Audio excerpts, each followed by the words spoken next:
बिस्मिल्लाहिर्रहमानिर्रहीम। आज की वीडियो भी मिस्टर हायट्स बुक से है और यहाँ पे हम circuit analysis in S domain पढ़ेंगे और प्राइमरीली एग्जांपल 15.4 और प्रैक्टिस प्रॉब्लम 15.4 सॉल्व करेंगे। और इसके लिए भी पुरजोर फरमाइश है एक स्टूडेंट के इम्तहान है चंद दिनों बाद। तो सॉरी मेरा गला ख़राब है तो प्लीज़ एक्सक्यूज़ मी। आइए एग्जाम्पल 15.4 देखते हैं। Calculate the voltage V x, ये वोल्टेज वी एक्स है from the figure using nodal analysis technique. तो दो चीज़ें करनी है हमने, एक तो एस डोमेन में जाके और फिर नोडल एनालिसिस टेक्निक से इसको सॉल्व करना है।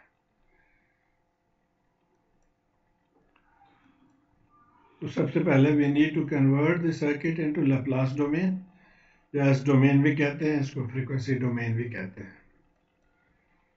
फिर since the circuit employs both inductor and capacitor, we have to select one of the S-domain circuit for each from the figure shown below। तो आपने ये पहले पढ़ा होगा कि इंडक्टर के लिए दो ऑप्शन है हमारे पास, तो इनमें से एक को हमने सेलेक्ट करना है।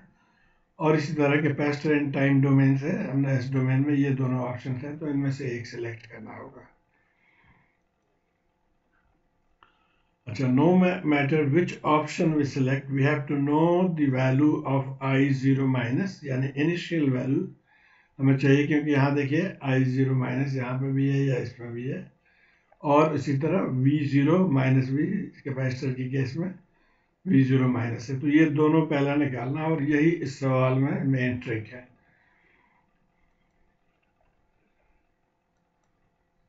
ओके, तो सबसे पहले आप इस सर्किट को देखिए। अब t is equal to 0 minus का मतलब हुआ हम ut से पहले, ut कहाँ से शुरू होता है? 0 से शुरू होता है। तो 0 से पहले सिर्फ ये 2 वोल्ट यहाँ पे मौजूद है, और ये चूंकि 4 ut से मल्टीप्लाई हो रहा है, तो ut से यानी t टाइम 0 से पहले ये 0 होगा। तो ये एक कंसेप्ट आपको क्लियर होना चाहिए। अच्छा, अब फिर हमें ये पता है कि इंडक्टर शॉर्ट सर्किट हो जाता है जब डीसी आप अप्लाई करें फॉर अ लॉन्ग टाइम, और कैपेसिटर ओपन सर्किट हो जाता है। अब यहाँ से हमें I0 हम मालूम करेंगे, लेकिन चूंकि V0 है तो जाहिर है I0 भी 0 हो जाएगा। तो I0 0 है, और फिर V0 माइनस जो कि अक्रॉस द कैपेसिटर है, यहाँ पे कैपेसिटर है याद रहे, तो ये कितना होगा?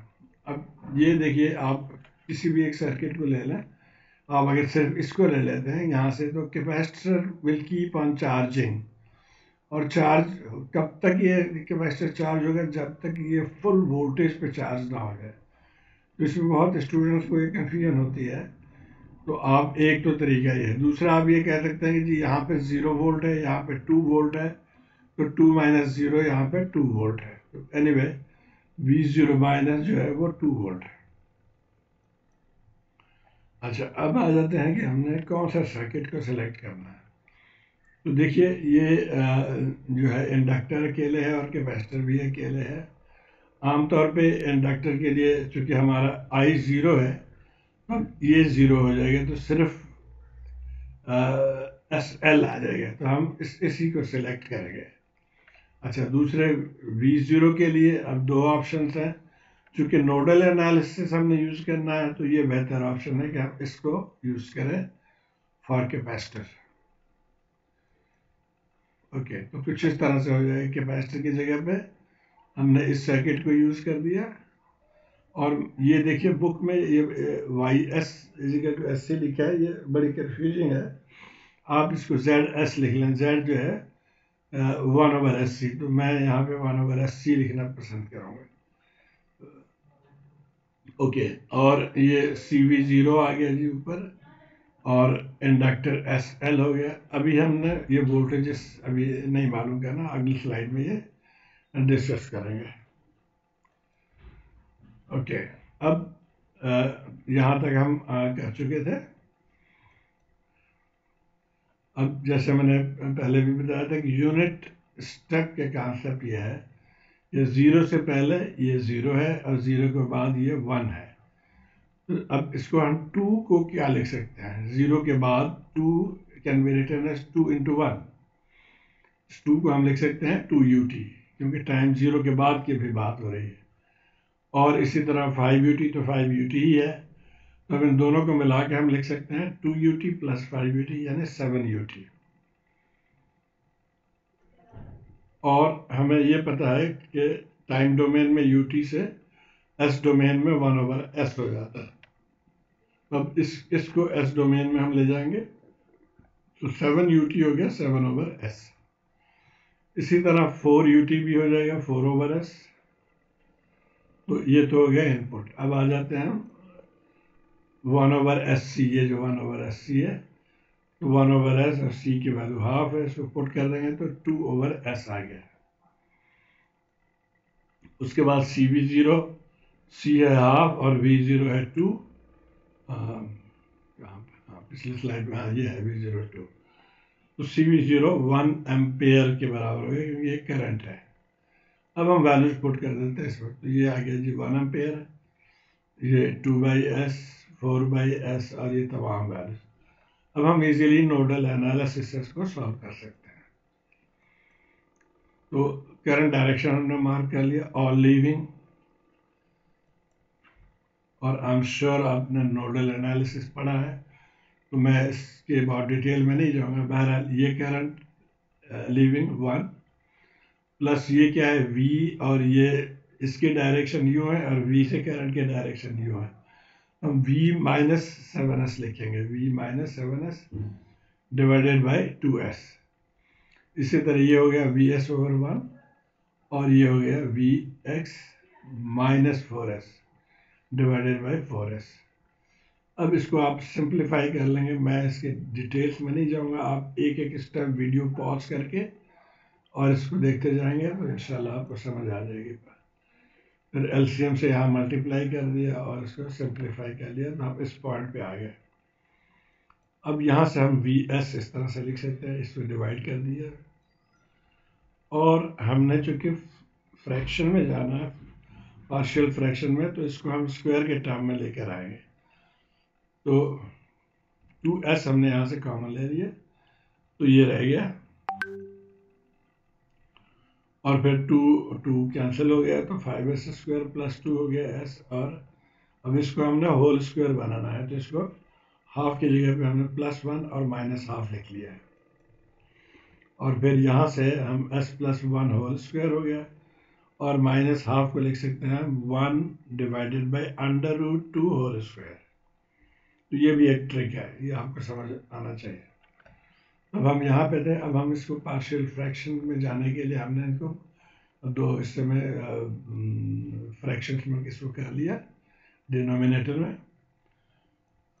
ओके, और बेहतर है कि आप इसको कन्वर्ट कर लो इन डेसिमल्स। तो ये वैल्यूज आ गए।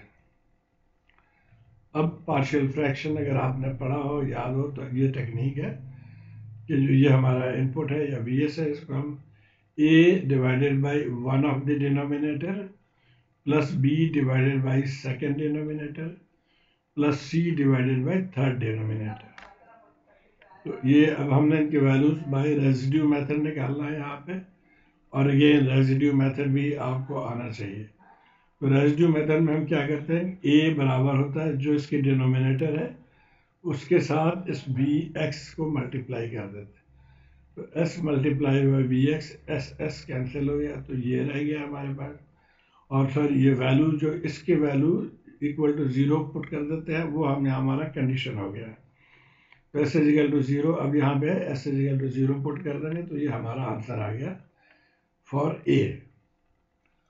एग्जैक्टली इसी तरह b के लिए, जो b के डिनोमिनेटर है उससे हम मल्टीप्लाई करेंगे Vx को, और इसको इक्वल टू 0 करके इसकी कंडीशन निकल आएगा, और फिर ये सिंप्लीफाई कर लेंगे और इसका आंसर आ गया।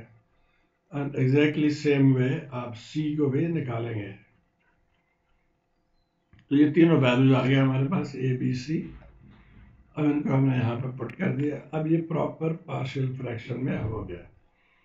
तो अब हम इसको इनवर्स लैप्लास ट्रांसफॉर्म ले लेंगे, जहाँ से हम इधर आ रहे। तो टेकिंग इनवर्स लैप्लास ट्रांसफॉर्म, ये हमारा आंसर आ जाएगा।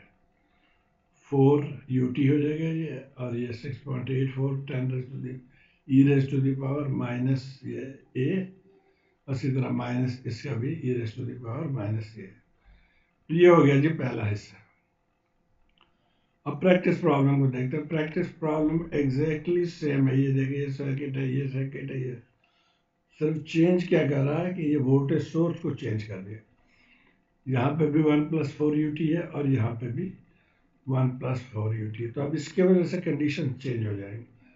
मैं इसके बहुत डिटेल्स में नहीं जाऊँगा, लेकिन आप इसको वीडियो पॉज कर करके इसको आप देखिएगा।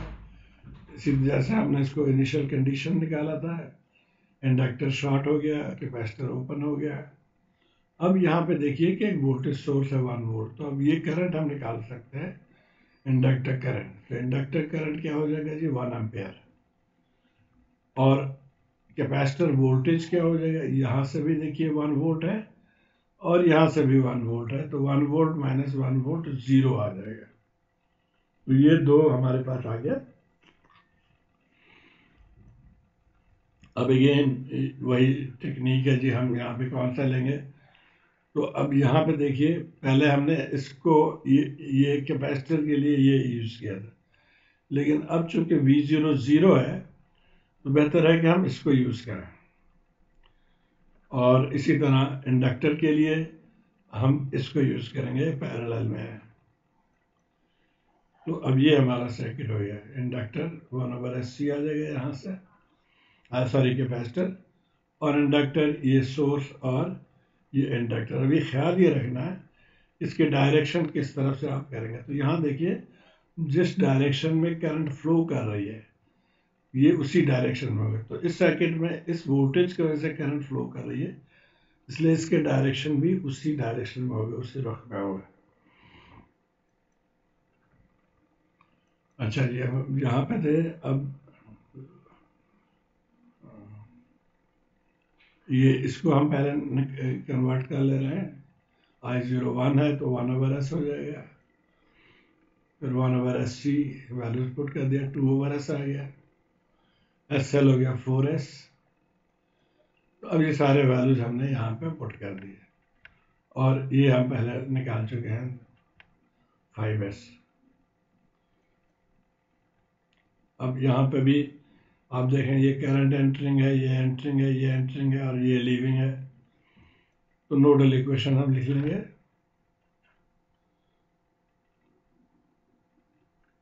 अब यहाँ चूंकि एंटरिंग है तो पहले हम इसको लिखेंगे -Vx डिवाइडेड बाई 2S, और इसी तरह बाकियों को भी